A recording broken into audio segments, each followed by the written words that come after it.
told him. And then when I was 15, I went to my pastor, and we were really good friends, and I said, I just got some questions I need answers to, because, I'm taking this stuff really seriously. Yes. And I said, he had his divinity degree from Harvard Divinity. Yeah.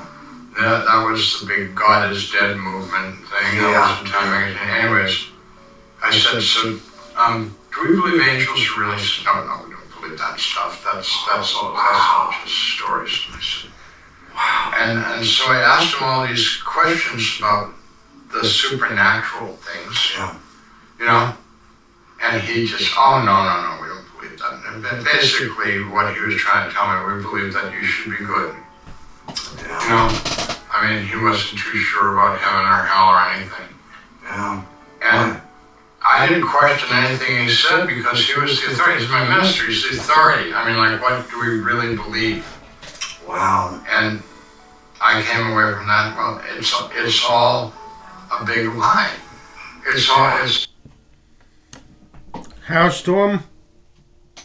I'm beginning to think the same thing after questioning you and the answers you did and refused to give to me.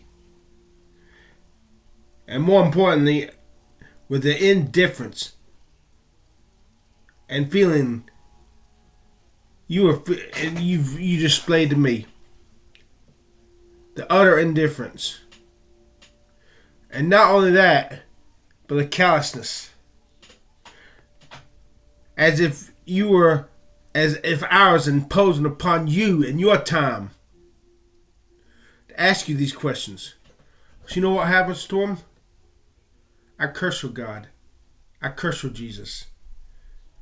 Now, if you met the true Jesus Christ, is Jesus going to throw this back up in your face for your putrid failure to love me because you were too busy loving the rest of the world? Fuck you. And if you truly a loving Christian, you still pray for me. For my soul, for my salvation. But if you're not, fucking typical. The church pastors are hypocrites. Nobody really follows the teachings of Jesus. Just Paul. Christians today are Paulians, not Christians. And fuck you too. And don't you dare use this excuse. Oh, I use tough love on you, Chris. I'll call the cops. Well, fuck you too, bitch. That's just the cop out. When the loving gets tough, she's for you to dump me onto someone else because trying to love me is too tough for you to do because you really don't have the love of Jesus. Or maybe Jesus just doesn't love everybody. Maybe the Calvinists are right. Jesus and God do not love everybody. Just the elect. I curse you for not trying your best to answer my questions. One time you even said, I'm not qualified to answer all your questions. You need to find a mentor, a pastor to talk, a counselor. Duh, you got an inside track to Jesus. You got to ask Jesus every question you could possibly think of. Ain't no counselor gonna be able to answer the questions you answered. You got an inside track to Jesus. You just don't want to work hard because you want to enjoy the sweet life in your rich home with your boat. You go fishing. Some old man gone fishing. And the first time I tried to email you, I emailed you 3 fucking times in 2002. You only responded to my 3rd email when I cursed and swore. And then you said this is not the way to get someone to reply to you. But ironically, that was the way I had to email you to get a fucking response from you. Because when I emailed you kindly, you never fucking responded because you're indifferent towards me. And just remember, you say Jesus hates indifference. Well,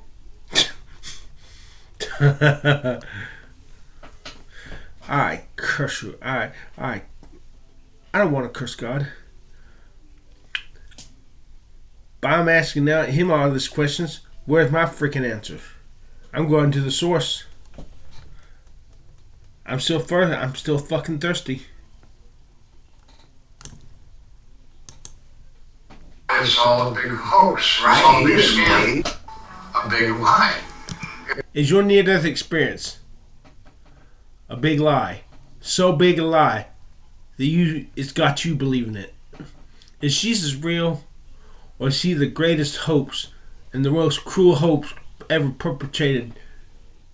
possible to perpetrate upon the human race, with the threat of eternal damnation, fire and brimstone, and hatred of God from the Calvinists?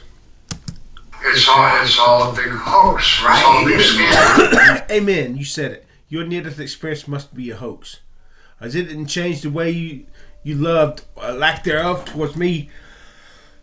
Just like Dr. George C. Ritchie and his near-death experience. One of your bosom buddies. He was most unloving to me when I telephoned him in the year 2002. He even kept changing the telephone number so I couldn't get up with him. But I kept finding out his new number. It's a bunch of shit. Y'all a bunch of hypocrites. Didn't believe in it. Wow. So, I walked away from the church. I never went back. Never. I can't walk away from Jesus. 2 reasons. I believe in Jesus. I met him. And I'm afraid to. Although I'm riddled with doubts. I know there was no Moses and Adam and Eve. But I just can't stop believing in Jesus. But every day I have to fight back doubts.